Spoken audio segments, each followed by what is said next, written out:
Welcome, everybody, to the Shmuley Show. And today, we are so chock full of news and insight and commentary that you just cannot miss. First of all, President Trump has just endorsed like 50 different candidates. We're not going to get too inside baseball, but we're going to say why. What is his agenda? Number two, the DOJ has sued Harvard, finally, all these elitists who tell us how to live. I was a rabbi at Oxford University. I might even venture to say with a bit of elitism that Oxford is more famous than Harvard. And I can tell you a lot of stories about Oxford. And they sued them over anti-Semitism. Excellent. Then you have Iran that is refusing the U.S. peace plan, and yet President Trump is kind of saying that he's inclined to accept it. What plan? And it's freaking Israel out, because let's face it, while Iran ultimately is a much bigger threat to the great state in America than it is to Israel, Israel's in its immediate crosshairs. And finally, the fact that President Trump is now beginning to engage so seriously in the midterms, how is that going to affect the war in Iran? All that and more on today's Shmuley Show. President Trump today brought us real inside baseball. You know, usually his tweets on Truth Social or even on X occasionally or reproduced on X are fascinating because our president has a personality later in life. He's funny, he's provocative, he's controversial, he's unpredictable. Today they were like coma-inducing, right? I am endorsing State Senator Yaba Haba Haba because he's an America Firster. I'm endorsing, and he went through all the endorsements. It's not important who he's endorsing because I have to be honest, I don't know 90% of these people. The bigger Senate races will matter. Some of the big congressional races will matter. But the real question is whether the Republicans are going to hold on to the House and the Senate, whether they're going to hold on to Congress. That's what President Trump is most worried about. And it affects so many things. It affects the war in Iran. Because believe it or not, one of the first things that determines how Americans vote is the price at the pump. And I don't blame them. Let's not say that Americans are shallow. What, because you paid another dollar a gallon, you're going to be against a war of liberation in Iraq or against stopping Iran from getting nuclear weapons in Iraq? Yeah. Things hit us in our pocketbook before anything else. If you go to fill up, a little Chevy and it used to be $50 and now it's $100, that's a huge part of your paycheck. You could have bought $50 worth of groceries. I get it. And President Trump is concerned that the Iran war, he's being told by all of his policymakers, all of his strategists, all of his pollsters, that this is going to directly impact whether or not he wins the midterms, the war in Iran. Americans are isolationists, non-interventionists. A lot of people support the war, about 1/3 of Americans. They know that Iran. So what about the other 70%? They would have supported it. They just had a very, very bad taste that's been left in their mouth by Vietnam, Iraq, and Afghanistan. I get that too. It doesn't mean that we can't have a foreign policy that is aggressive and that preempts nuclear threats against America. You know, I've made the case that we have to have them. I just understand people's distaste or people's suspicions about them. But President Trump's major concern is, hey, we lose the midterms, then what happens? So let's play this scenario out for a moment. A lot of people are already predicting that President Trump's going to lose the midterms, that he will almost certainly lose the House of Representatives because the Republicans only have like a 4-seat majority anyway, very easy to flip it, and he might even lose the Senate. Let's look at a worst-case scenario. Worst-case scenario is that the Democrats now impede the Trump agenda because the Republicans have backed the president as the leader of the Republican Party, and now he can't get stuff done. I actually don't believe that's the major danger. I think President Trump is such a strong personality that he actually rises to the occasion through adversity. I think he actually does well when people are adversarial. He might even do better in terms of his agenda, fighting for his agenda with antagonistic Congress. I know it sounds counterintuitive, but let's face it, this is a president that thrives best under adversity. This is a president that thrives best with people who don't agree with him. And he wins people over. So it might even be better for the Trump agenda. Then you're going to say, well, but the legislature has to vote for his agenda. There's plenty of things that even a weakened Republican Party in the Senate or the House can do to block the machinations of the Democrats should they win Congress. I'll tell you what President Trump is really concerned about, and he has a right to be concerned about this. It's that the Democrats will abuse their power to waste 2 years of his presidency to stymie his agenda, not through voting against his agenda, but through constant subpoenas and constant congressional hearings and dragging Steve Witkoff before congressional ethics panels and dragging, Jared Kushner before congressional, but dragging even the president or Melania Trump or Jeff Bezos. Did you give Melania $70 million as a bribe to do the Melania documentary, which I thought was fascinating to see. It was done by my friend Brett Ratner, behind the scenes. But that's the fear. The fear is that the party that controls Congress has a subpoena. They can subpoena you to be before Congress. And no one likes a congressional subpoena because, first of all, every subpoena is under oath, of course. You should tell the truth anyway, but, there is that. Secondly, a subpoena means that you have no power because they ask you every question and you can't ask them questions. It's all one-sided. Like, I like debates, but when I do a deposition, it's less pleasant because I can't really argue back, even though I have great arguments, but that's not the format. The format is that you're in a passive role answering questions. So the real fear I think President Trump has of losing the midterms is not primarily that the Democrats are going to control the House and the Senate and Congress and stymie his agenda, because he might actually become more powerful by having an adversarial Congress and not having more of a rubber stamp Congress. I think his great fear is that the Democrats are just going to haul all the administration players, Marco Rubio and Pete Hegseth and Tulsi Gabbard and Robert Kennedy Jr., my good friend, and just waste their time and just pummel them and try to make them look bad and bring paralysis to the American government, attack the ICE agents, try to defund ICE, et cetera, et cetera, et cetera. That's a real concern. It's a real concern because Trump has already said he's not running in 2028. He's not allowed to run in 2028. I personally don't want him to run in 2028, not because he hasn't been a great president. He's been a great president. I don't want him to run in 2028 because I respect the Constitution of the United States of America. And there was a constitutional amendment passed after FDR won 4 elections that you can't serve more than 2.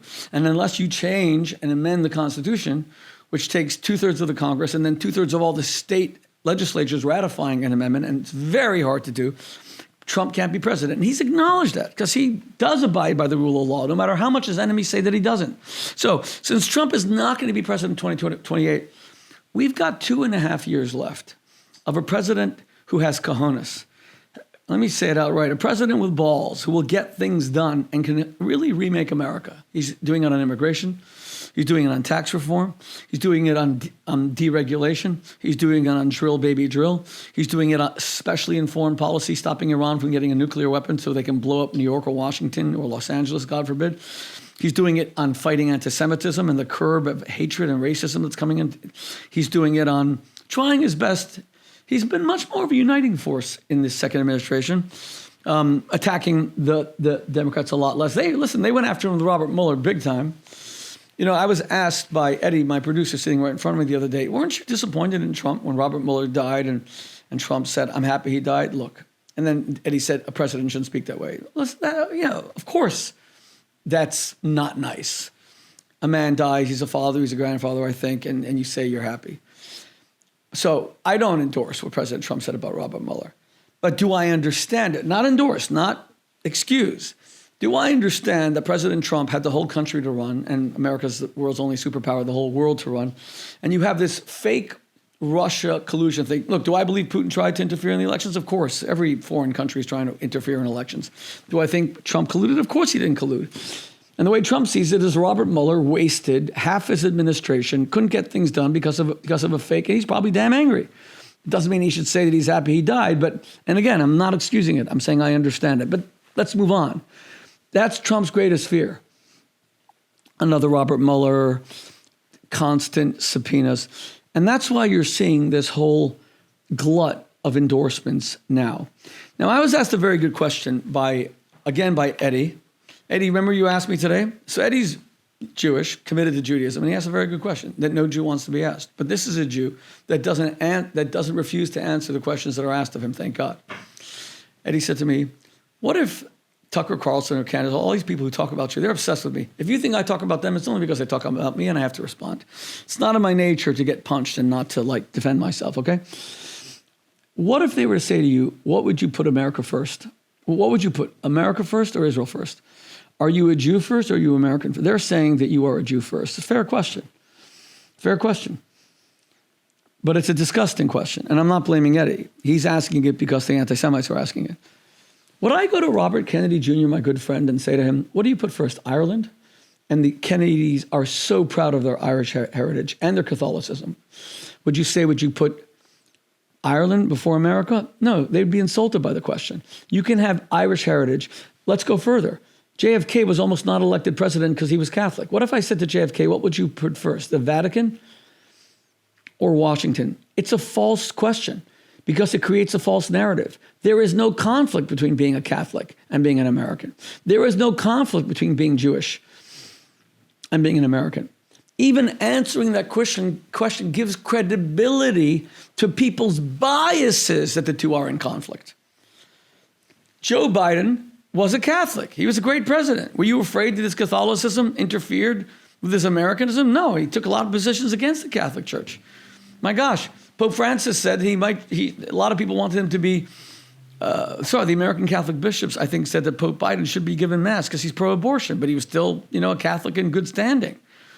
So, Eddie, when I'm asked if I'm a Jew first or an American first, it's kind of like asking me in my relationship with Debbie, are you a man first or a husband first? It's a ridiculous question. One feeds into the other.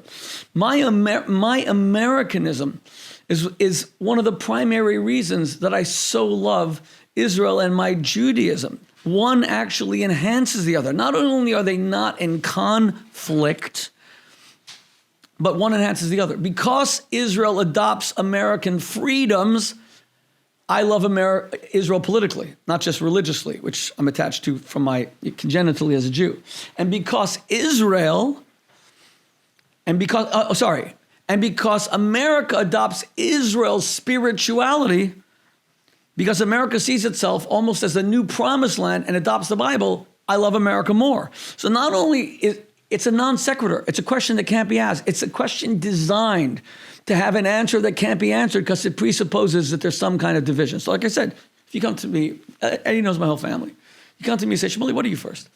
Are you Debbie's husband or are you your children's father? It's a ridiculous question. We're one family. Israel and the United States are an unbreakable alliance. It would be like coming to me during the Second World War and saying, who do you put first fighting Hitler? The United States or Britain? There was no United States. They were absolutely allied completely and utterly in the fight against Hitler. Now, what would have been a fair question is, what do you put first? If you're a German American, Hitler, German American, or the United States? Is it tough for you?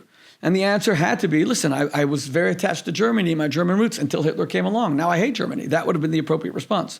So, if America were taken over by Islamists, or if Tucker Carlson became the president of the United States and imposed, he says, it's the craziest thing. This is a waspy guy who, spends all his time with his bow ties and his hair and his picnic T-shirt, suddenly talking about Sharia law. Who the hell is paying him, by the way? I mean, to say that, which he doesn't believe in the slightest, he would never impose Sharia law on his wife, on his daughter. Someone's paying the guy a lot of money to say this crap, okay? But if Tucker Carlson, God forbid, were to become the president of the United States, and he's hinted that he's never, he couldn't be. Americans hate his guts. He has a tiny little base, big enough to be substantial on social media, but he can never win anything. He couldn't win dog catcher in the average city. But let's say he would become the president of the United States, or let's say Candace would become the Secretary of State.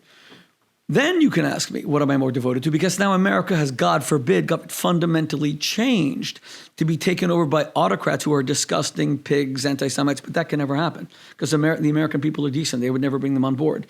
Conversely, if Israel became a Muslim majority nation, which can happen just through birth rate, or Israel is dumb enough to give away more land and annex more and give Palestinians federal voting rights as opposed to local. I want Palestinians in Israel, Judea, Samaria, the West Bank, to have complete control of their private affairs, but not vote for the Knesset. Not yet, not for 10 years, just like in Puerto Rico. Puerto Rico are Puerto Rican. They're Americans. They have American passports, but they don't vote for the Senate. They don't vote for the Congress. And they tax Washington, D.C. doesn't either. The capital of the United States. Washington, D.C. is taxation without representation. But if Israel were to become a Muslim majority country and suddenly have an Islamist prime minister, even though it's the Jewish state and all that, but they now hate Jews and they're like signing up with Iran, I would still remain connected forever with the land of Israel, the biblical Israel, but the state of Israel would have fundamentally changed. So you're asking a question that has to expose such extremes. If America becomes like a Nazi state, I'm not going to be a proud American because it's not America anymore. In the same way, Germany always kind of hated Jews, became a disgusting, vile state, right? Conversely, if Israel was no longer the Jewish, peace-loving, still has a great army, but Islamic citizen defending, human rights, women's rights, I would have a lot of problems with Israel, but that will never happen. It has not happened through 80 years of Israel having to fight for its existence, and it will never happen. It hasn't happened in the United States for 250 years, and that's why it's a silly question. And you see, what people like Tucker and Candace want to do is continually ask you questions that don't make you think.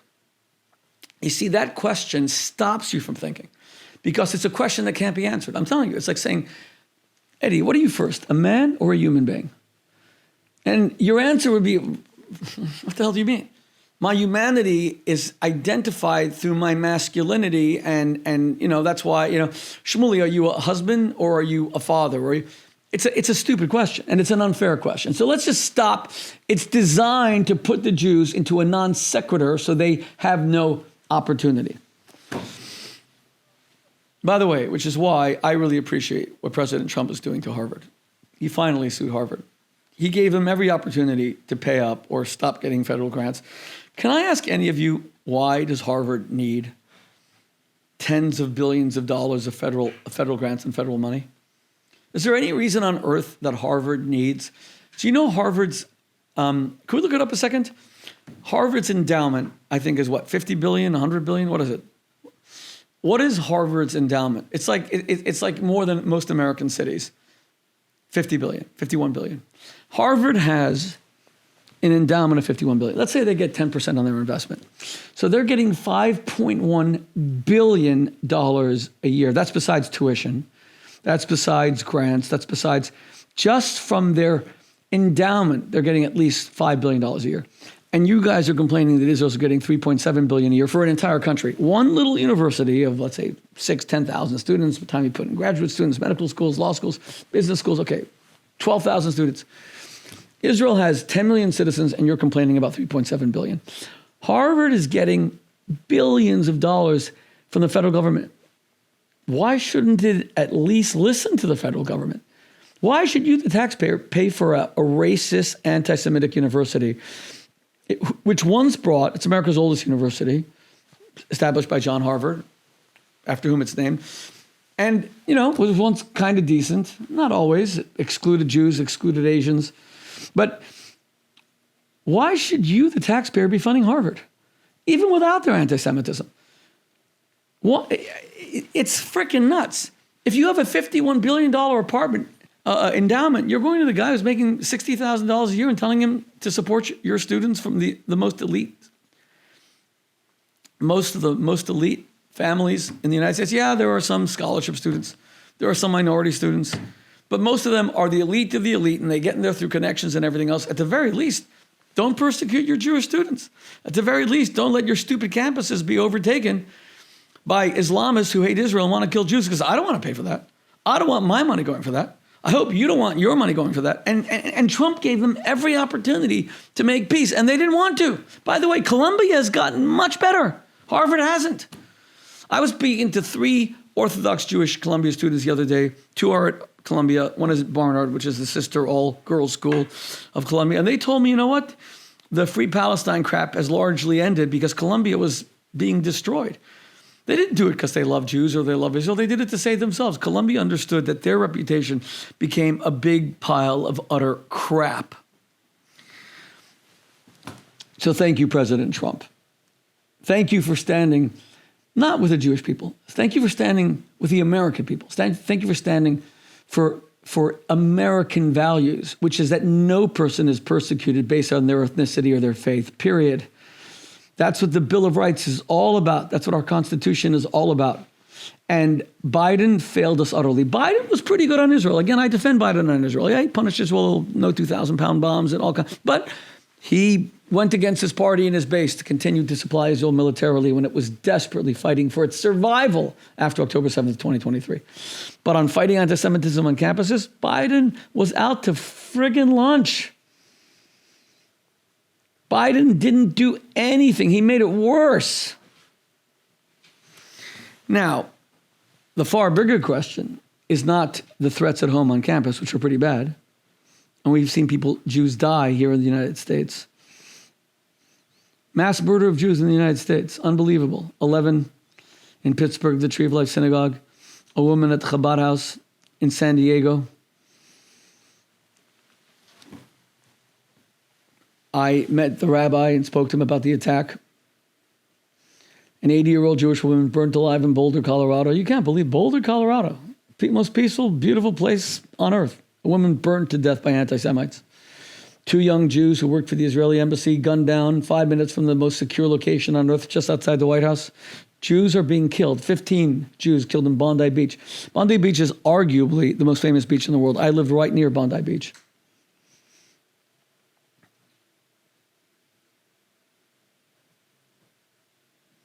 "15 Jews," I want to repeat it slowly so you can absorb that, gunned down, and where were the Australian police? Nowhere. You know, the scariest thing about the footage of this father and son who were ISIS members killing 15 Jews is they did it over like 10 minutes. There were no police. There were 3 police. They were afraid to use their guns. They were like terrified. They seemed to be cowards. Maybe they're not. I don't want to malign them, but that's what they... Did you see the video of the terrorists walking around the beach, almost like they were at a Sunday barbecue with their long rifles, just shooting people, like taking their? They weren't even hiding. They weren't even scared of being shot and killed. And the son survived. Only the father died. So now, Israel fears, and Israel's been America's incredible partner in taking out the danger of Iran to America, not just to Israel, to America. I already made the case, so I'm not going to repeat it now. How many American soldiers, tens of thousands of Americans are killed by Iran. Some in direct attacks, like in 1983, 240 Marines killed outright by Iran.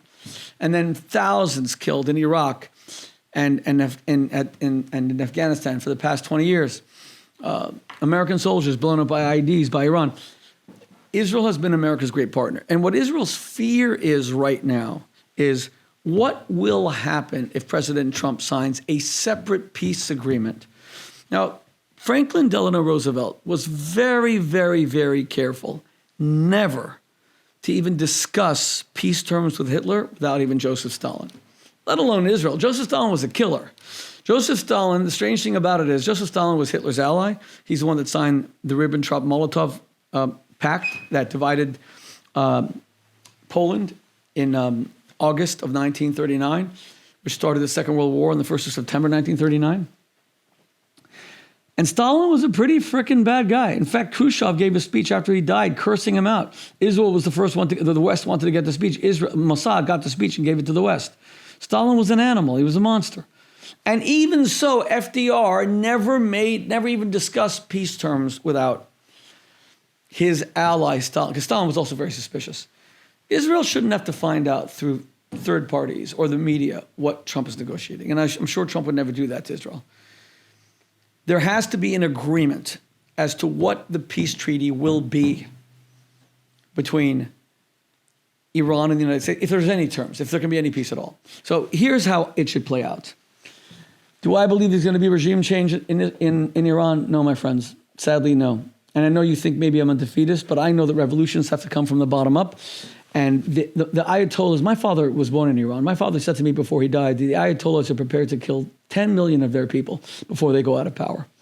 And that's why the people are so afraid to protest. And even so they protest, and they get killed in their tens of thousands. But soon they'll be killed in their hundreds of thousands. But without that, you're not going to get regime change. So first America, through its firepower, and Israel through its Air Force, has to neutralize the IRGC. Remember, it's not the Iranian army who are killing its own people. They might even be a little bit loyal to the Iranian army. It's the Iranian terrorists, the IRGC, the Islamic Revolutionary Guard Corps, the terrorists of the Ayatollah Khamenei, who's on a spit in hell roasting right now, and now maybe his son is roasting along with him, 2 for 1. That would be pretty cool to see them roasting in hell together and whatever the devil wants to do with them. But the IRGC, who are they even, like, who's even leading them? But they are the killers. They are the Ayatollah's killers. So America should ask for 2 things. Not regime change, because I don't think we're going to get it. And I don't know if the American public has enough of a stomach to go for 6 months of war with the price of oil going through the roof. There's 2 things.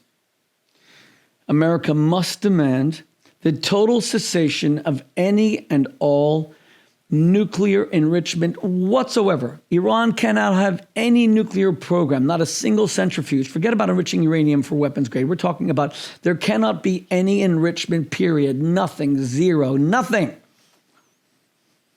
Number two, they must suspend any and all drone production and missile production. If President Trump gets, finally, and number three, the United States, through its aircraft carrier strike forces, like the Gerald Ford, which is the largest aircraft carrier in the world, nuclear, must, for now, maintain complete control with the UAE, with Bahrain, not Qatar. They're Iran. I don't trust Qatar, and I don't like Qatar. All Qatar does is bribe people. That's their whole diplomatic foreign policy. Just bribery. No principles, no values, just pure bribery. They just bribe people. The United States has to control the Strait of Hormuz. Let me repeat. If President Trump can pull off a deal by bombing Iran until they have no choice but to make a deal, you know the most famous line of The Godfather, probably the greatest movie ever made. I made him an offer he can't refuse. President Trump, makes Trump sound like Don Corleone. By the way, he was played by the greatest actor that ever lived. So, if you're Marlon Brando and that's a Trump comparison, I'm sure our president wouldn't be that upset. But in any event, make him an offer you can't refuse. Bomb the crap out of them. Continue to bomb the crap out of them. Not civilians. They're killing Israeli civilians. They're killing Emirati civilians. They're killing even Qatari civilians. They're killing American soldiers because they just fire indiscriminate missiles to kill civilians. They use cluster bombs, which are forbidden by international law. They're animals. But what America must do, again, is three demands. Number one, Iran must seize all nuclear capability, production, no centrifuges, and turn over the 800, 900 pounds of enriched uranium that they already have. That's number one. Number two, Iran must stop any and all drone production and missile production. And there must be enforcement, not toothless enforcements like the stupid UN. I'm going to talk about that in a second. Number three, the United States must control the Strait of Hormuz. Bomb them, their military installations, into oblivion until they agree to that. And do it with Israel. Mr. President, you're a great man. You're the greatest friend the Jews have ever had, but you're also the strongest, I make statements like that. I know every anti-Semite is going to say, he's doing it for the Jews. You're doing it for America. And your support for Israel is for America, because you know that Israel is America's greatest ally. You see that. I don't believe for one moment that Trump supports Israel because he has a Jewish daughter, Ivanka Trump, or Jewish grandchildren, the Kushners. He also has an Arab son-in-law. Why is, it's a stupid argument. Tiffany Trump is married to a nice Lebanese boy, I think. Trump allies with Israel because he sees what a ferocious and phenomenal and brave and courageous strategic partner and ally Israel is to the United States. But I want to tell you something that has completely changed the world in this Iranian war that people are not focusing on. You know what you're not focusing on? You know what you guys are missing? That Trump has completely sidelined the UN. The UN has ceased to exist. When's the last time you heard anything from Antonio Guterres, the UN Secretary General, except writing a tweet with less likes than I can sometimes get when I do a picture of me smiling? God, sometimes I look at my likes, I say, oh crap. He gets less than me sometimes. Antonio Guterres, who's an immoral man and who should resign as the Secretary General of the UN, all he ever does is be either bought off by dictators or appease dictators. He has disappeared from the face. All he's doing is going to 3-star Michelin restaurants here in New York, and probably all the UN, he has a driver, but all the UN diplomats getting New York parking sitting tickets, which they then refuse to pay because they say that they have diplomatic immunity. By the way, some of these UN diplomats who live here in New York, some of them clock up $10,000, $20,000 in parking fines, and they never pay them, saying diplomatic immunity. So you, the New Yorkers, are dumb enough to be funding these idiots, most of whom work for dictators, and impound their cars. They may have diplomatic immunity. Their cars don't. If they don't pay their parking tickets, impound their cars. But look what Trump has done to the UN. He has made it disappear. There is no UN. Finally, thank God, the UN failed. It failed like the League of Nations failed. Let's just go through this. It's the First World War, and it's the worst war ever. Catastrophic conflict leading to millions dead. The flower of Britain youth murdered. The flower of French youth, 1914 to 1918 murdered. The flower of German youth murdered. Okay. So people like Woodrow Wilson come along with their 14 points peace plan, and they set up the League of Nations. And Woodrow Wilson becomes the first American president to ever leave American soil. He takes a ship and goes to the peace conference in Paris, the Versailles Peace Conference, Paris, and they set up the League of Nations. Ultimately, Wilson goes all over America because in order to join an international treaty, he needs 60 senators to vote for it. He needs Senate approval. He couldn't get it. He has a stroke even, trying so hard as he goes barnstorming America by train. But the League of Nations is set up. You can still see it today if you go to Geneva. And it fails completely. It doesn't prevent the Second World War. So in Tehran, in the first meeting between the big three, in the first meeting between FDR, Stalin, and Churchill, Roosevelt takes out a pen and paper, and on a napkin, believe it or not, some of the greatest things ever written are like written on envelopes and napkins. Lincoln wrote the Gettysburg Address, greatest American speech of all time, given on my birthday, November 19th, 1863. Not the 1863 part. I'm not 150 years old, but November 19th is my birthday.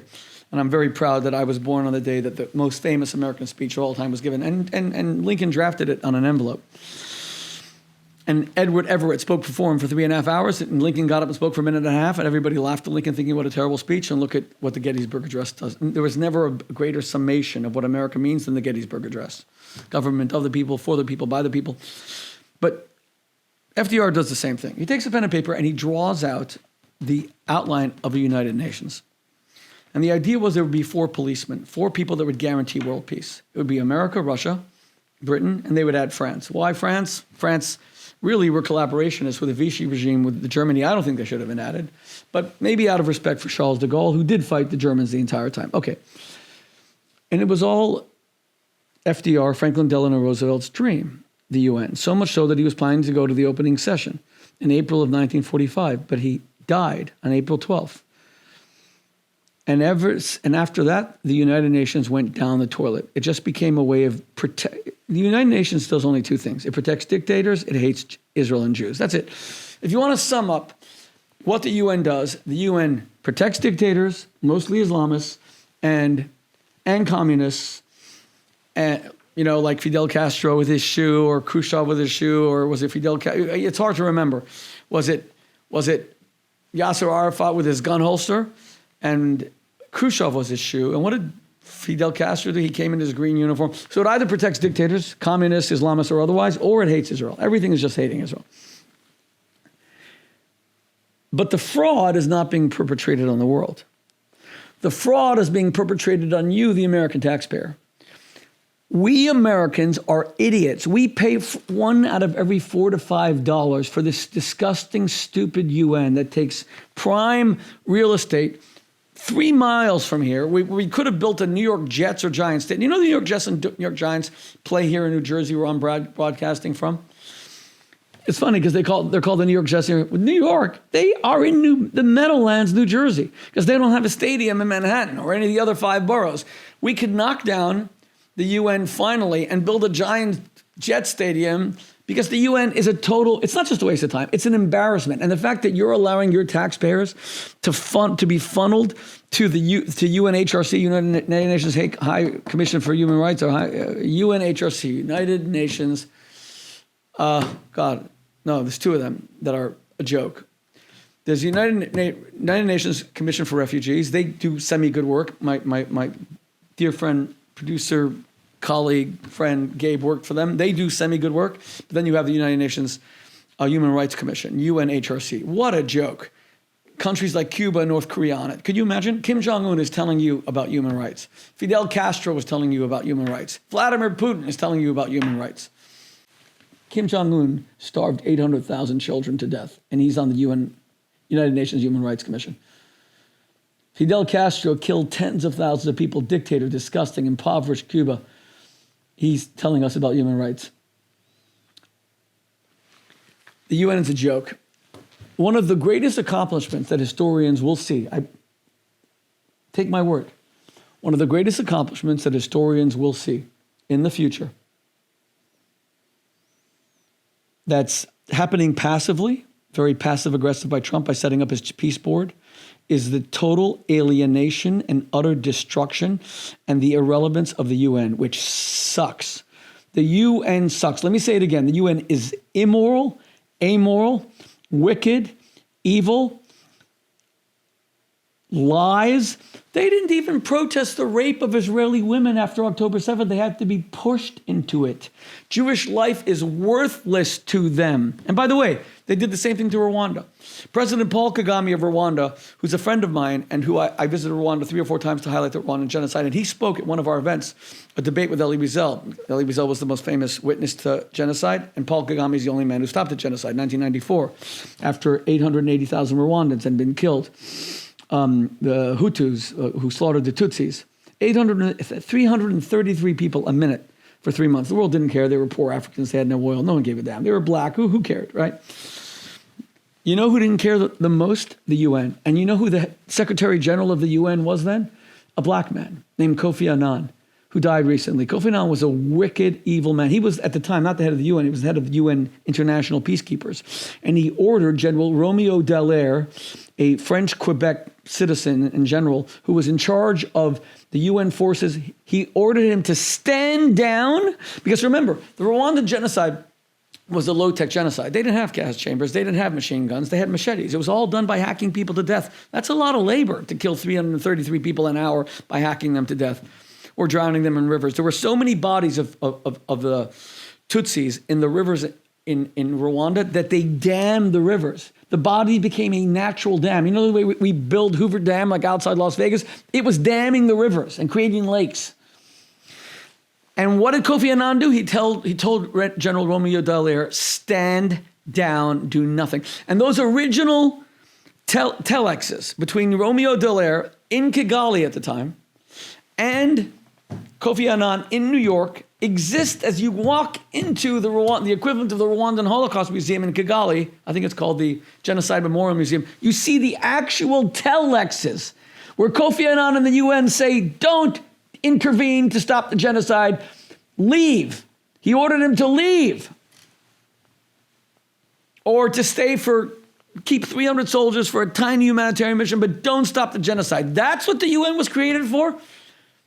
FDR set up the UN with the 4 policemen, he called them, United States, who did nothing to stop the Rwandan genocide. That's Bill Clinton. By the way, I don't care about Monica Lewinsky. I don't care if Clinton got special cigar treatment from Monica Lewinsky. It's not my business. He hurt his wife. It's her business. It's not my freaking business.